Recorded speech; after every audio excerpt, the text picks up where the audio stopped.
ಮಾವ ಏನ್ ಇಷ್ಟೊಂದು ಖುಷಿಯಾಗಿದ್ದೀರಾ? ಅಲ್ಲಿ ನೋಡಿದ್ರೆ ಷಣ್ಮುಖಣ್ಣನು ಅಷ್ಟೊಂದು ಖುಷಿಯಾಗಿದ್ರು, ಇಲ್ಲಿ ನೋಡಿದ್ರೆ ನೀವು ಹಾಗೆ ಇದ್ದೀರಾ. ಮತ್ತೆ ಏನಾದ್ರೂ ಸಿಹಿ ಸುದ್ದಿ ಸಿಗ್ತಾ? ಬೇರೆ ಏನೂ ಇಲ್ಲ, ಖುಷಿನ ಎಲ್ರಿಗೂ ಹಂಚೋಣ ಅಂತ. ಏನ್ ಮಾವ ಅಂತ ವಿಷಯ? ಇರೋ ಖುಷಿನೇ ದುಪ್ಪಟ್ಟು ಮಾಡೋದು. ದುಪ್ಪಟ್ಟು ಮಾಡೋದಾ? ಅಂದ್ರೆ ಕೆಲ್ಸಕ್ಕೆ ಸಂಬಂಧಪಟ್ಟಿರೋ ವಿಷಯನ ಇಲ್ಲ ಮನೆಗೆ ಸಂಬಂಧಪಟ್ಟಿರೋ ವಿಷಯನ? ಮನೆಗೊಬ್ರು ಅತಿಥಿ ಬರ್ತಿದ್ರಲ್ಲ, ಅವ್ರಿಗೆ ಸಂಬಂಧಪಟ್ಟಿರೋದು. ಅತಿಥಿಗೋಸ್ಕರನಾ ಇಲ್ಲ ಅತಿಥಿನ ಜೋಪಾನವಾಗಿ ಕಾಯ್ತಿರೋರ್ಗೋಸ್ಕರನಾ? ಇಬ್ಬರು ಆರೋಗ್ಯವಾಗಿದ್ದಾರೆ, ಆದರೆ ಅವರು ಇನ್ನಷ್ಟು ಆರೋಗ್ಯವಾಗಿ ಖುಷಿಯಾಗಿರಲಿ ಅನ್ನೋದಕ್ಕೋಸ್ಕರ ಏನೋ ಮಾಡಬೇಕು ಅಂತ ಅಂದ್ಕೊಂಡಿದ್ದೀನಿ.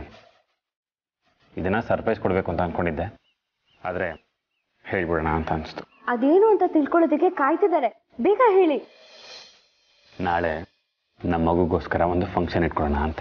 ಬಳೆ ಶಾಸ್ತ್ರ ಮಾಡೋದಕ್ಕೆ ಇನ್ನೂ ಟೈಮ್ ಇದೆಯಲ್ಲ ಮಾವ? ಅದು ಶಾಸ್ತ್ರ, ಎಲ್ಲರನ್ನು ಕರೆಸಿ ನಿಮಗೆ ಆಶೀರ್ವಾದ ಸಿಗೋ ಹೋಗಿ ಮಾಡೋದು. ಆದರೆ ಈಗ ನಾವು ಮಾಡ್ತಿರೋದು ಮನೆಯವರಷ್ಟೇ, ನಾವೇ ಖುಷಿನ ಹಂಚ್ಕೊಳ್ಳೋದು. ಇದರಿಂದ ನಿನಗೂ ಖುಷಿ ಆಗುತ್ತೆ, ನಮ್ಮ ಮಗುಗೂ ಖುಷಿ ಆಗುತ್ತೆ. ಏನಂತೀಯ?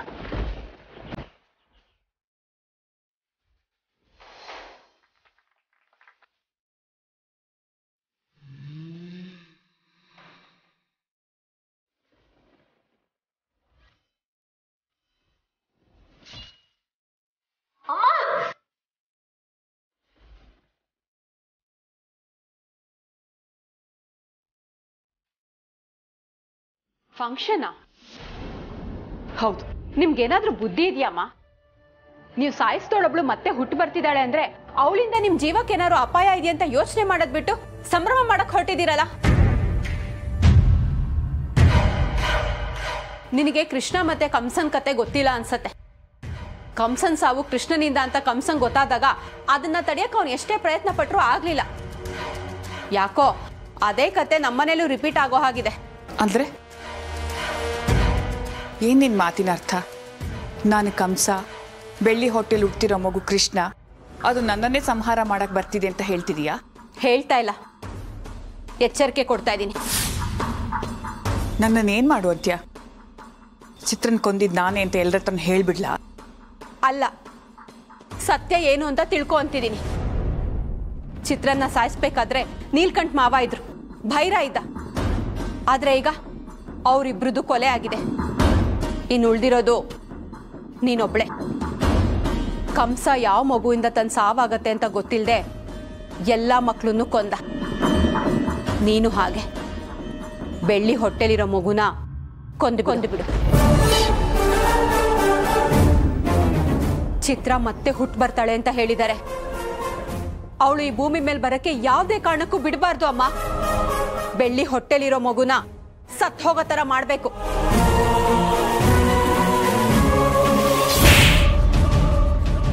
ಏನ್ ಮಾತಾಡ್ತಿದ್ಯಾ ನೀನು?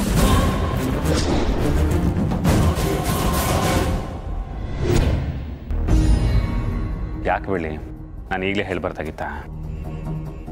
ನಾನು ಷಣ್ಮಗಂಗೆ ಹೇಳಿದೆ ಸರ್ಪ್ರೈಸ್ ಕೊಡೋಣ ಅಂತ, ಅವನೇ ಈಗಲೇ ಹೇಳ್ಬಿಡು ಅಂತ ಹೇಳಿದ್ದು.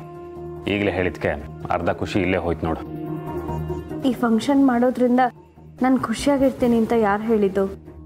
ಖುಷಿ ಆಗುತ್ತಲ್ವಾ? ಫಂಕ್ಷನ್ ಅಂದಮೇಲೆ ಖುಷಿ ಆಗುತ್ತಲ್ವಾ ಬೆಳ್ಳಿ? ಈಗಾಗಲೇ ಸಾಕಷ್ಟು ನೊಂದಿದ್ದೀನಿ ಮಾವ. ಆ ನೋವಿಗೆ ಇನ್ನೊಂದಷ್ಟು ನೋವು ಬರೋ ಹಾಗೆ ಫಂಕ್ಷನ್ ಮಾಡ್ತೀನಿ ಅಂದರೆ ನಾನು ಹೇಗೆ ಖುಷಿಯಾಗಿರಲಿ? ಅಯ್ಯೋ ಬೆಳ್ಳಿ, ಮನೆಯವರು ಅಷ್ಟೇ ಇರ್ತೀವಿ, ನಿಂಗೂ ಒಂದು ಬದಲಾವಣೆ ಸಿಕ್ಕಾಗುತ್ತೆ. ಹೋದ ಸರಿನೂ ಮನೆಯವರೇ ಇದ್ದಿದ್ದು. ನನಗೂ ನನ್ನ ಮಗುಗೂ ಏನೂ ಆಗಲ್ಲ ಅಂತಾನೆ ಅನ್ಕೊಂಡಿದ್ದೆ.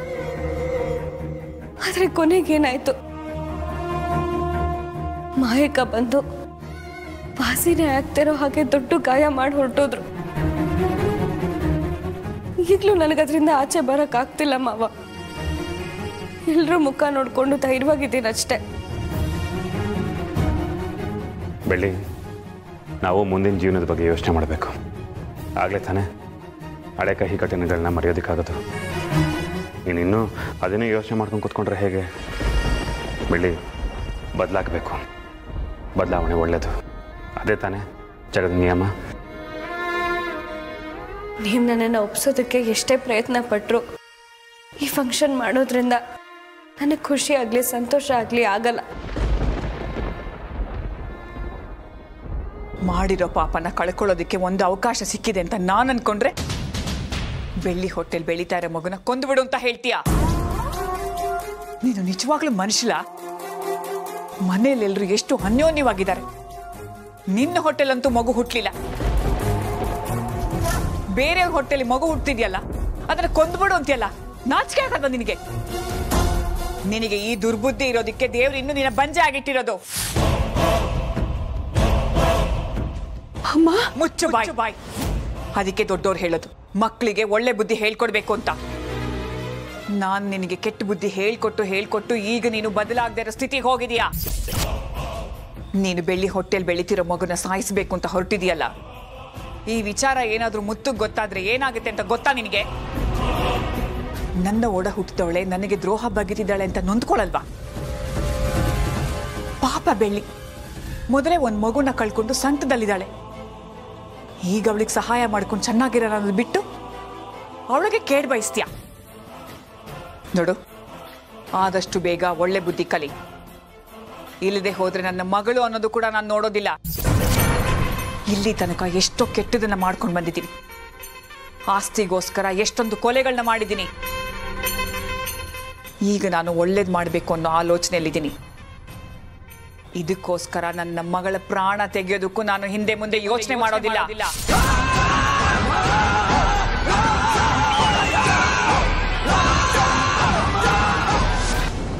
ಬೆಳ್ಳಿ, ಈಗ ಕೆಟ್ಟದ್ದು ಮಾಡೋದಕ್ಕೆ ಮಾಯ ಇಲ್ಲ ಅಲ್ವಾ?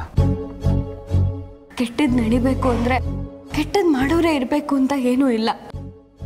ತಾನಾಗೇನಾದ್ರೂ ಅನಾಹುತ ಆಗ್ಬೋದಲ್ವ ಮಾವ? ಮತ್ತೆ ನಾನಂತ ನೋವು ಹೋಗಿ ನಿಲ್ಲಕ್ಕಾಗಲ್ಲ.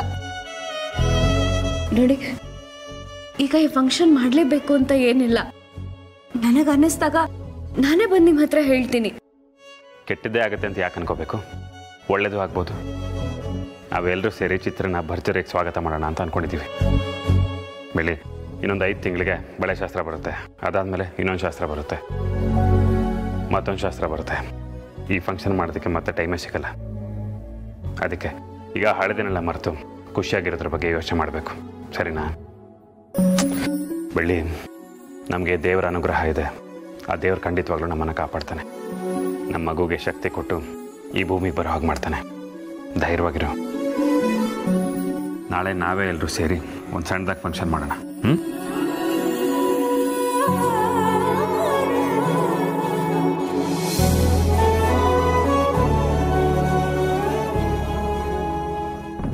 ನನ್ನನ್ನೇ ಸಾಯಿಸ್ತೀನಿ ಅಂತಿದ್ಯಾ? ಸಮಯ ಬಂದ್ರೆ ಆ ಕೆಲಸ ಮಾಡೋದಕ್ಕೂ ನಾನು ಯೋಚನೆ ಮಾಡೋದಿಲ್ಲ.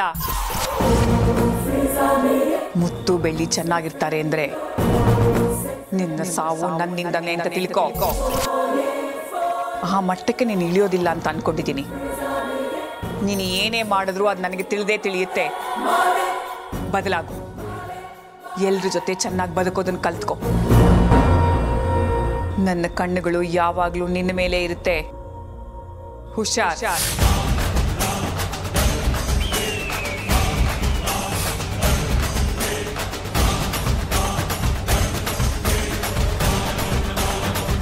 ನೆನ್ಪಿರತ್ತೆ ಅಮ್ಮ.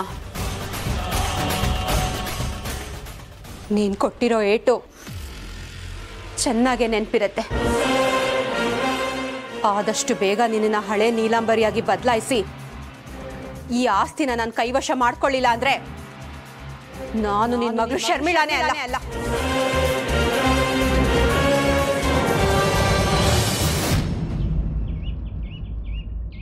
ಐಶು, ಬಲೂನ್ ಎಲ್ಲ ಕಟ್ಬಿಟ್ಟ? ಆಮೇಲೆ ಕೇಕ್ ಆರ್ಡರ್ ಮಾಡ್ಬಿಟ್ಟ? ಅದನ್ನೇ ಮಾಡ್ತಾ ಇದ್ದೀನಿ.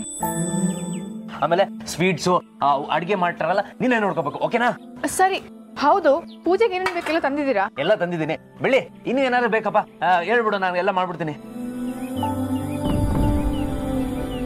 ಅದಕ್ಕೆ ನಾವ್ ಇಷ್ಟೊಂದು ಖುಷಿಯಾಗಿ ಓಡಾಡ್ತಿದೀವಿ, ನೀವ್ ನೋಡಿದ್ರೆ ಹೀಗ್ ಸಪ್ಪಗಿದ್ದೀರಲ್ಲ. ಬೆಳ್ಳಿ, ಓ ಸರಿ ಫಂಕ್ಷನ್ ನೀನು ಕೇಳದೆ ಮಾಡಿದ್ವಿ ಅಂತ, ಈ ಸರಿನೂ ನೀನ್ ಕೇಳದೆ ಮಾಡ್ತಿದೀವಿ ಅಂತ ಬೇಜಾರಾ? ನಿಮ್ ಒಪಿನಿಯನ್ ಕೇಳಿಲ್ಲ ಅಂತನಾ? ಏನಾಯ್ತು ಅದಕ್ಕೆ ಹೇಳಿ. ತಂಗವ, ಆರೋಗ್ಯ ಏನಾದ್ರು ಸರಿ ಇಲ್ವಾ? ಡಾಕ್ಟರ್ ಕರ್ಸನ? ಐಶು, ಡಾಕ್ಟರ್ ಫೋನ್ ಮಾಡು. ನನಗೆ ನೀವು ಈ ಫಂಕ್ಷನ್ ಮಾಡ್ತಿರೋದೇ ಇಷ್ಟ ಇಲ್ಲ. ಬೆಳ್ಳಿ, ಏನ್ ಹೇಳ್ತಿದ್ಯಾ ನೀನು? ಈಗ ಈ ಫಂಕ್ಷನ್ ಅವಶ್ಯಕತೆನೇ ಇರ್ಲಿಲ್ಲ ಅಣ್ಣ. ತಂಗವ, ನೀನು ಹೊಟ್ಟೆಲಿರೋ ಮಗು ಖುಷಿಯಾಗಿರ್ಬೇಕು ಅಂತಾನೆ ಇದೆಲ್ಲ ಮಾಡ್ತಾ ಇರೋದು. ಫಂಕ್ಷನ್ ಮಾಡಿದ್ರೇನೆ ನಾನು ಖುಷಿಯಾಗಿರ್ತೀನಿ ಅನ್ನೋದು ತಪ್ಪು. ನನಗೆ ಇನ್ನೂ ಹಳೇದೆ ಮರೆಯೋಕ್ಕಾಗ್ತಿಲ್ಲ. ಆಗ್ಲೇ ಈ ಥರ ಮತ್ತೆ ಫಂಕ್ಷನ್ ಮಾಡ್ತಿದ್ದೀರಲ್ಲ, ಇದ್ರಲ್ಲಿ ತಪ್ಪೇನಿದೆ ಅದಕ್ಕೆ? ಮತ್ತೆ ಆ ಥರ ಅನಾಹುತ ಆಗುತ್ತೇನೋ ಅಂತ ಭಯ ಆಗ್ತಿದೆ. ಹಂಗವ, ಈ ಭಯ ಹೋಗ್ಬೇಕು ಅಂತಾನೆ ಇದೆಲ್ಲ ಮಾಡ್ತಾ ಇರೋದು. ಎಲ್ಲಿ ಭಯ ಇರುತ್ತೋ ಅಲ್ಲಿ ತೊಂದರೆಗಳಿರುತ್ತೆ. ಅದಕ್ಕೆ ಈ ಫಂಕ್ಷನ್ ಎಲ್ಲ. ಒಂದು ಸಂಭ್ರಮ ಸಡಗರ ಅಂತ ಆದ್ರೆ ನಾವು ಪದೇ ಪದೇ ಯೋಚನೆ ಮಾಡೋದು ಕಮ್ಮಿ ಆಗತ್ತೆ. ಆಗ ನಾವು ಹೊಸ ಪ್ರಪಂಚಕ್ಕೆ ಹೋಗಿ ಬಂದಾಗ ಆಗತ್ತೆ. ಹಳೆದನ್ ಮರೆತು ಹೊಸದನ್ನ ನೆನಪಲ್ಲಿ ಇಟ್ಕೋತೀವಿ. ಅದಕ್ಕೆ ಈಗ ಆಗ್ಬಾರ್ದಿತ್ತು, ನಿನ್ಗಾಗ ನಡೆದೋಗಿದೆ. ಅದನ್ನ ಮರಿಬೇಕು ಬೆಳ್ಳಿ, ಮುಂದೆ ಹೋಗ್ಬೇಕು. ನಾಳೆ ಮನೇಲಿ ಫಂಕ್ಷನ್ ಇದೆ, ಕೆಲಸ ಇರತ್ತೆ. ಹ್ಞೂ ಅಕ್ಕ, ಅಮ್ಮ ಹೇಳ್ತಿದ್ರು ಬೆಳಿಗ್ಗೆ ಬೇಗ ಎದ್ದು ಅಡುಗೆ ಕೆಲಸ ಮಾಡಬೇಕು ಅಂತ. ಅರೆ ಟೈಮ್ ತುಂಬ ಕಮ್ಮಿ ಇದೆ, ಅಷ್ಟು ಕೆಲಸ ಹೇಗೆ ಮಾಡೋದು? ಅಯ್ಯೋ ದಡ್ಡಿ, ನಾನು ಹೇಳಿದ್ದು ಆ ಕೆಲಸ ಅಲ್ಲ, ಮತ್ತೆ ಫಂಕ್ಷನ್ನ ಹಾಳು ಮಾಡೋ ಕೆಲಸ. ಏನು ಹಾಳು ಮಾಡಬೇಕಾ? ಮತ್ತೆ ನಿನ್ನ ಈ ಮನೆಗೆ ಯಾಕೆ ಕರ್ಸಿದ್ದೀನಿ ಅನ್ಕೊಂಡೆ? ಅಡುಗೆ ಮಾಡ್ಕೊಂಡು ಎಲ್ರಿಗೂ ಬಡಿಸ್ಕೊಂಡಿರಕ್ಕ? ಧ್ವಂಸ ಮಾಡೋಕ್ಕೆ. ಏನನ್ನ? ನಾನು ಅನ್ಕೊಳ್ಳೋದೆಲ್ಲ ನಡಿಬೇಕು. ಯಾವುದು ನಡೆಯಲ್ವೋ ಅದನ್ನ ಧ್ವಂಸ ಮಾಡಬೇಕು. ನನ್ಗೆ ಯಾಕೋ ಭಯ ಆಗ್ತಿದೆ ಅಕ್ಕ. ಭಯ ಪಡ್ಕೊಂಡ್ರೆ ಏನೂ ನಡೆಯಲ್ಲ. ಧೈರ್ಯವಾಗಿ ಮುನ್ನುಗ್ಬೇಕು, ಅನ್ಕೊಂಡಿರೋದನ್ನ ಸಾಧಿಸ್ಬೇಕು. ಏನು ಮಾಡಬೇಕು ಅಂದ್ಕೊಂಡಿದ್ದೀರಾ? ನಾಳೆ ನಡೆಯೋ ಫಂಕ್ಷನ್ನ ಹಾಳು ಮಾಡೋಕ್ಕೆ ನನ್ನ ಹತ್ರ ಒಂದು ಪ್ಲ್ಯಾನ್ ಇದೆ. ಅದೆಲ್ಲ ಇರಲಿ, ಫಂಕ್ಷನ್ ಹಾಳು ಮಾಡಬೇಕು ಅಂತಿದ್ದೀರಲ್ಲ, ಅದ್ರ ಉದ್ದೇಶ ಏನು? ನಮಗೆಲ್ಲಿ ಗೌರವ ಮರ್ಯಾದೆ ಸಿಗಲ್ವೋ ಅಲ್ಲಿ ನಾವೇ ಎದ್ದು ನಿಂತು ಅದನ್ನ ಪಡ್ಕೋಬೇಕು. ನಮ್ಮಮ್ಮ ಮುತ್ತು ಬೆಳ್ಳಿ ಸಾವಾಸಕ್ಕೆ ಹೋದ್ರೆ ನಿನ್ನನ್ನು ಕೊಂದು ಬಿಡ್ತೀನಿ ಅಂತ ಹೇಳಿದ್ದಾರೆ. ಅಮ್ಮ ಇಷ್ಟೆಲ್ಲ ಹೇಳಿದ್ಮೇಲೆ ನಾನು ಸುಮ್ಮನೆ ಇರಕ್ಕಾಗತ್ತಾ? ನಾನು ಈ ಆಸ್ತಿನ ಗೆಲ್ಬೋದು, ಅದನ್ನ ನಂದಾಗಿ ಮಾಡ್ಕೋಬೋದು ಅಂತ ನನಗೆ ಯಾವಾಗ ಅನ್ಸೋದು? ಇದು ನನಗೆ ನಾನೇ ಇಟ್ಕೋತಾ ಇರೋ ಟೆಸ್ಟ್. ಅದಕ್ಕೆ ಗರ್ಭಿಣಿ ಆದವ್ರ ಮನಸ್ಸು ಮಗು ಥರ ಇರುತ್ತಂತೆ. ಅದಕ್ಕೆ ಆ ಮಗು ಮನಸ್ಸನ್ನ ಖುಷಿಯಾಗಿ ನೋಡ್ಕೋಬೇಕು. ಈ ತರ ಫಂಕ್ಷನ್ ಮಾಡಿದ್ರೆ ನೀನು ನಿನ್ನ ಹೊಟ್ಟೆಲಿರೋ ಮಗು ಇಬ್ರು ಸಂತೋಷವಾಗಿರ್ಬೋದು. ಅಮ್ಮ ಧೈರ್ಯವಾಗಿದೆಯಲ್ಲ ಅಂತ ಮಗುನು ಚಿಂತೆ ಮಾಡಿದ್ರೆ ಧೈರ್ಯವಾಗಿ ಮಲಗಿರುತ್ತೆ. ಈ ಅಭಿಮನ್ಯು ಇಲ್ವಾ, ಹೊಟ್ಟೆಲಿದ್ದಾಗ್ಲಿ ಎಲ್ಲ ಕಲ್ತದೆ. ಹಾಗೆ ಹೇಗೋ 6-7 ತಿಂಗಳಾದ್ಮೇಲೆ ಮಳೆ ಶಾಸ್ತ್ರ ಅಂತ ಮಾಡಬೇಕಲ್ಲ, ಆಗಲೇ ಮಾಡಿ. ಈಗ ಯಾಕೆ ಫಂಕ್ಷನ್ನು ಗಲಾಟೆ ಎಲ್ಲ? ಸ್ವಲ್ಪನಾದ್ರೂ ನೆಮ್ಮದಿಯಾಗಿರ್ಬೋದಲ್ಲ ಅಂತ ನನ್ನ ಯೋಚನೆ. ವಿಷಯ ಏನು ಅಂದ್ರೆ ನಮಗ್ ಸಮಯ ಸರಿ ಇರ್ಲಿಲ್ಲ, ಅದಕ್ಕೆ ಮಗು ಕಳ್ಕೊಂಡ್ವಿ, ಆಸ್ತಿ ಕಳ್ಕೊಂಡ್ವಿ, ಎಷ್ಟೋ ನೋವು ಅನುಭವಿಸ್ತೀವಿ. ಈಗ ಹಾಗಲ್ಲ, ಎಲ್ಲ ಸರಿ ಹೋಗಿದೆ. ರೈಸ್ ಮಿಲ್ ಕಟ್ಟಿಸ್ತಾ ಇದೀವಿ, ಇಟ್ಕೆ ಫ್ಯಾಕ್ಟ್ರಿ ಕಟ್ಟಿಸ್ತಾ ಇದೀವಿ. ನಾವೆಲ್ಲೆಲ್ಲಿ ಏನೇನು ಕಳ್ಕೊಂಡ್ವು ಅದೇ ಜಾಗದಲ್ಲಿ ಎಲ್ಲ ಪಡ್ಕೋತಾ ಇದೀವಿ. ಈ ಸಂಭ್ರಮ ನೆನಪಲ್ಲಿ ಉಳ್ಕೊಳ್ಳೋಂಥದ್ದು ಆಗ್ಬೇಕದ್ಕೆ. ಹೌದು, ಅದಕ್ಕೆ ನೀವೇನೇನೋ ಕೆಟ್ಟದಾಗತ್ತೆ ಅಂತ ಅನ್ಕೊಳ್ತಿದ್ದೀರಾ. ಆದ್ರೆ ಇದೊಂದು ಜಾಲಿ ಫಂಕ್ಷನ್ ಅಷ್ಟೇ. ಎಲ್ರೂ ಖುಷಿಯಾಗಿರ್ಬೇಕು, ಅದೇ ನಮ್ಮ ಉದ್ದೇಶ. ಚಿತ್ರಕ್ಕ ದೇವ್ರ ಅನುಗ್ರಹ ಪಡ್ಕೊಂಡು ಮತ್ತೆ ನಿನ್ನ ಮಗುವಾಗಿ ಮನೆಗೆ ಬರ್ತಿದ್ದಾರೆ. ನಾವ್ ಈ ತರ ಸಪ್ಪಗಿದ್ರೆ ಯಾಕಾದ್ರೂ ಬಂದ್ವು ಅಂತ ಅನ್ಸಲ್ವಾ ಅವ್ರಿಗೆ? ಎಲ್ರೂ ನಮ್ಮವರೇ ಅಂದ್ಮೇಲೆ ಕೆಟ್ಟದ್ ಮಾಡಕ್ಕೆ ಯಾರಿದಾರೆ ಹೇಳೋ? ಯೋಚನೆ ಮಾಡಿ ಹೇಳಪ್ಪ, ಸರಿನಾ?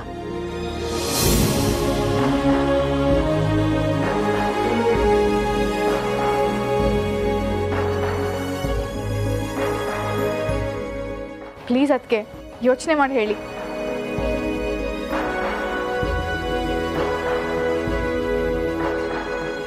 ಅಲ್ಲಕ್ಕ, ಬೆಳ್ಳಿ ಮಗು ಹೆರೋದಕ್ಕೂ ನೀವು ಆಸ್ತಿ ಕಳ್ಕೊಳ್ಳೋದಕ್ಕೂ ಏನ್ ಸಂಬಂಧ? ಸಂಬಂಧ ಇದೆ. ಬೆಳ್ಳಿ ಮಗು ಹೆತ್ರೆ ಆ ಮಗುಗೆ ಅರ್ಧ ಆಸ್ತಿ ಹೋಗುತ್ತೆ. ಹಾ, ಇದು ಒಳ್ಳೆ ಪಾಯಿಂಟ್. ಆಮೇಲೆ ಮುಖ್ಯವಾದ ವಿಷಯ ಹೇಳ್ತೀನಿ ಕೇಳು. ಆಸ್ತಿ ಹೇಗಿದ್ರು ನನಗೆ ಬಂದೇ ಬರುತ್ತೆ, ಆದ್ರೆ ನನಗೆ ಪೂರ್ತಿ ಆಸ್ತಿ ಬೇಕು. ಬೆಳ್ಳಿ ಮಗು ಹುಟ್ಟಿದ್ರೆ ನನ್ಗೆ ಆ ಚಾನ್ಸ್ ಸಿಗಲ್ಲ. ನಾವು ಮಾಡಿರೋ ಕೆಟ್ಟ ಕೆಲಸ ಆ ಮಗುಗೆ ಗೊತ್ತಾಗಿ ಆ ಮಗು ನನ್ನನ್ನು ನಾಶ ಮಾಡಿಬಿಡತ್ತೆ ಅನ್ನೋ ಭಯ ನನಗೆ. ಅದಕ್ಕೆ ಆ ಮಗು ಹೊಟ್ಟೆಲಿರ್ಬೇಕಾದ್ರೇನೆ ಅದನ್ನ ಬೇರ್ ಸಮೇತ ಕಿತ್ತು ಹಾಕಬೇಕು.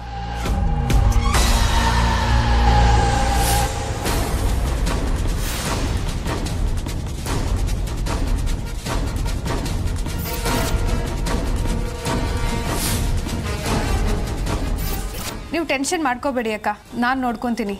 ನಿಮ್ಮ ಪ್ಲಾನಿಂದ ಆ ಬೆಳ್ಳಿ ಮಗು ಸಾಯೋದಂತೂ ಗ್ಯಾರಂಟಿ.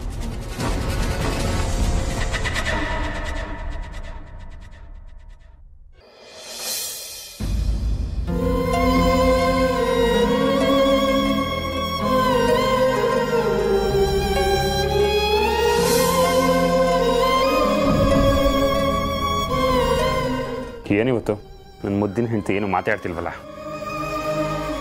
ಅಲ್ಲ ಬಳ್ಳಿ, ತಾಯಿ ಆಗ್ತಿರೋಳು ಎಷ್ಟೊಂದು ಖುಷಿಯಾಗಿರಬೇಕು. ನೀನು ನೋಡಿದ್ರೆ ಹೀಗಿದೆಯಲ್ಲ, ಏನಾಯ್ತು? ಏನಿಲ್ಲ. ಸರಿ, ನಾಳೆ 9ರಿಂದ 10 ನಾವು ಫಂಕ್ಷನ್ ಮಾಡ್ತಿದ್ದೀವಿ.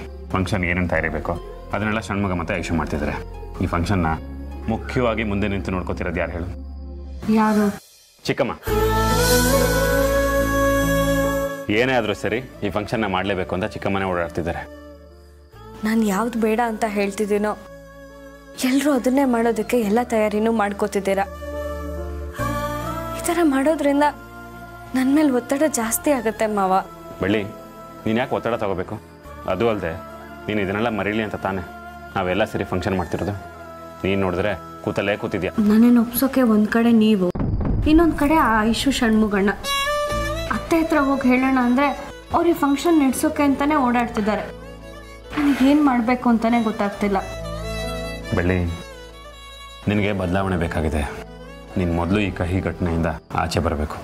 ಅದಕ್ಕೋಸ್ಕರ ನಾವಿಷ್ಟೆಲ್ಲ ಮಾಡ್ತಿರೋದು. ಈಗ ನನ್ನನ್ನೇ ನೋಡು, ಮೊದಲು ಬೈರನ್ ಕಳ್ಕೊಂಡೆ, ಆಮೇಲೆ ರೈಸ್ ಮಿಲ್ಲು, ಫ್ಯಾಕ್ಟ್ರಿ ಎಲ್ಲನೂ ಕಳ್ಕೊಂಡೆ.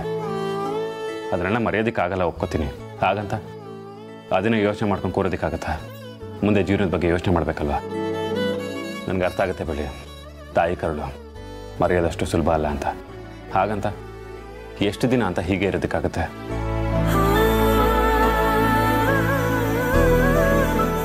ನೀವು ಎಷ್ಟು ಹೇಳಿದ್ರು ನನ್ನ ಮನಸ್ಸು ಯಾಕೋ ಒಪ್ತಿಲ್ಲ ಮಾವ. ಇದೊಂದ್ಸರಿ ನಿಮ್ಮ ಎಲ್ಲರ ಮಾತನ್ನು ಒಪ್ಕೊಳ್ದೆ ನನ್ನ ಒಳಗೆ ಏನಾಗ್ತಿದೆ ಅಂತ ತಿಳ್ಕೊಳ್ಬೇಕಾಗಿದೆ. ದಯವಿಟ್ಟು ಈ ಫಂಕ್ಷನ್ ಮಾಡೋದು ಬೇಡ. ಒಳ್ಳೇದೇ ಆಗಬೇಕು ಅಂದರೆ ಬೇರೆ ಯಾವಾಗಲಾದರೂ ಮಾಡಿದ್ರಾಯ್ತು. ಇನ್ನೂ ಎಷ್ಟೊಂದು ಟೈಮ್ ಇದೆ. ಆದರೆ ಈ ಸರಿ ಬೇಡ.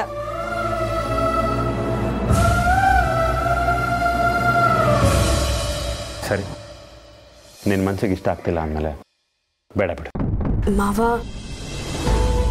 ಹೌದು ಬೆಳ್ಳಿ, ನಾವು ಇದನ್ನೆಲ್ಲ ಮಾಡ್ತಿದ್ದೆ ನಿನಗೋಸ್ಕರ. ನಿನಗೆ ಇಷ್ಟ ಇಲ್ಲ ಅಂದಮೇಲೆ ಯಾರಿಗೋಸ್ಕರ ಮಾಡೋಣ? ಬೇಡ ಬಿಡು, ನಾನು ಚಿಕ್ಕಮ್ಮನ ಹತ್ರ ಮಾತಾಡ್ತೀನಿ. ಮಾವ, ಈಗ ನನ್ನ ಮನಸ್ಸಿಗೆ ನೆಮ್ಮದಿ ಅನ್ನಿಸ್ತಿದೆ.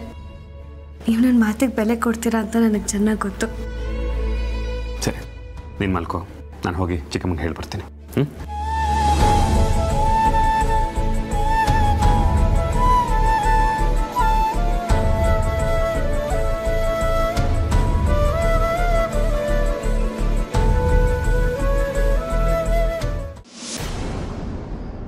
ಏನಾಯ್ತು ಮುತ್ತು? ಏನೋ ಮಾತಾಡಬೇಕು ಅಂತ ಹೇಳಿದಂತೆ. ಚಿಕ್ಕಮ್ಮ, ಬೆಳ್ಳಿಗೆ ಈ ಫಂಕ್ಷನ್ ಮಾಡೋದು ಇಷ್ಟ ಇಲ್ವಂತೆ. ಅವಳಿಗೆ ಇಷ್ಟ ಇಲ್ಲ ಅಂದಮೇಲೆ ಈ ಫಂಕ್ಷನ್ ಮಾಡೋದು ಬೇಡ ಅಂತ. ಅಷ್ಟೊಂದು ಭಯ ಪಡೋ ಅಂಥದ್ದು ಏನಿದೆ ಮುತ್ತು? ಅಲ್ಲ ಮುತ್ತು, ಎಲ್ಲ ರೆಡಿ ಮಾಡಿದ್ದೀವಿ, ಈಗ ಬೇಡ ಅಂದರೆ ಹೇಗೆ?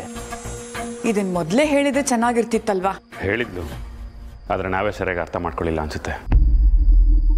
ಅವಳಿಗೆ ಇನ್ನೂ ಅದೇ ನೋವು ಕಾಡ್ತಿದೆ. ಅಂದಮೇಲೆ ಅವಳಿಗೆ ಹಿಂಸೆ ಕೊಡೋದು ಸರಿಯಲ್ಲ ಅನಿಸುತ್ತೆ. ನಾವಾದರೂ ಹತ್ತಿದ್ದೀವಿ, ಸ್ವಲ್ಪ ಮರ್ತಿದ್ದೀವಿ. ಆದರೆ ಬೆಳ್ಳಿ, ಆ ಮಗುವಿನ ತಾಯಿ ಕರಳು ಸಂಬಂಧನ ಕಳ್ಕೊಂಡೋಗಾಗೋ ನೋವು ಆ ತಾಯಿಗೆ ಗೊತ್ತಿರುತ್ತೆ. ನಾವೆಲ್ಲ ತಯಾರಿ ಮಾಡ್ತಿದ್ದೀವಿ, ಈಗ ಕೊನೆಗಳಿಗೆ ಬೇಡ ಅಂದರೆ ಹೇಗೆ? ಬೆಳ್ಳಿ ಈ ಫಂಕ್ಷನ್ಗೆ ಒಪ್ಕೊಳ್ಳಲ್ಲ. ಹೌದಾ? ಮತ್ತು ನನ್ನ ಹತ್ರ ಯಾರಿಗೂ ಒಪ್ಪಿಗೆ ಕೊಟ್ಟಿದ್ದೀನಿ ಅಂತ ಹೇಳಲೇ ಇಲ್ಲ. ಇಲ್ಲ, ಮಾತಾಡಿದಾಗ ಅವಳು ಸುಮ್ಮನೆ ಇದ್ಲು, ಸೈಲೆಂಟ್ ಆಗಿದ್ದಲ್ಲ, ಒಪ್ಕೊಂಡಿದ್ದಾಳೆ ಅಂದ್ಕೊಂಡು ನಾವು ಮುಂದುವರೆದ್ವಿ. ಇದೊಳ್ಳೆ ಪಜಿತಿ ಆಯ್ತಲ್ಲ. ಈಗ ಫಂಕ್ಷನ್ ಮಾಡಿದ್ರೂ ಕಷ್ಟ, ಮಾಡಲಿಲ್ಲ ಅಂದ್ರೂ ಕಷ್ಟ. ಬೆಳ್ಳಿಗಿರೋ ಭಯ ಹೋಗಲಿ ಅಂತ ನಾವು ಇದನ್ನೆಲ್ಲ ಮಾಡ್ತಿದ್ರೆ ಎಲ್ಲ ಉಲ್ಟಾ ಆಗ್ತದೆ. ಈ ಮನೇಲಿ ಇನ್ನೂ ದುಷ್ಟಶಕ್ತಿಗಳು ಇದೆಯಾ ಅನ್ನೋದೇ ನನ್ನ ಅನುಮಾನ. ಯಾಕೆ ಚಿಕ್ಕಮ್ಮ, ಯಾಕೆ ಹೀಗೆ ಹೇಳ್ತಿದ್ದೀರಾ? ಒಂದು ವೇಳೆ ಹಾಗೇನಾದರೂ ಇದ್ದರೆ ಯಾವುದೇ ಒಳ್ಳೆ ಕೆಲಸಗಳು ಆಗೋದಿಲ್ಲ. ಈಗ ನೋಡು, ಫಂಕ್ಷನ್ ಮಾಡಬೇಕು ಅಂತ ಅನ್ಕೋತಿದ್ದೀವಿ, ಅದು ಆಗ್ತಾನೆ ಇಲ್ವಲ್ಲ. ಚಿಕ್ಕಮ್ಮ, ಒಂದು ಕೆಲಸ ಮಾಡೋಣ. ಬೆಳ್ಳಿಗೆ ತಿಳಿಸ್ದೆ ನಾವು ಏನೇನು ಏರ್ಪಾಡು ಮಾಡಬೇಕು ಎಲ್ಲ ಮಾಡೋಣ. ಮತ್ತು ಏನು ಹೇಳ್ತಿದ್ಯಾ? ಇದು ಬೆಳ್ಳಿ ಫಂಕ್ಷನ್ನು, ಬೆಳ್ಳಿಗೆ ಗೊತ್ತಿಲ್ಲ ಅಂದರೆ ಹೇಗೆ? ನಾಳೆ ಬೆಳಗ್ಗೆ ಅಷ್ಟರಲ್ಲಿ ಅವಳನ್ನ ಒಪ್ಸೋಕೆ ಟ್ರೈ ಮಾಡ್ತೀನಿ. ಅವಳು ಒಪ್ಕೊಳ್ಳಿಲ್ಲ ಅಂದರೆ ನನಗೆ ಹೇಳು, ನಾನು ಅವಳಿಗೆ ತಿಳಿಸಿ ಹೇಳ್ತೀನಿ. ಸರಿ ಚಿಕ್ಕಮ್ಮ. ಸರಿ ಮುತ್ತು.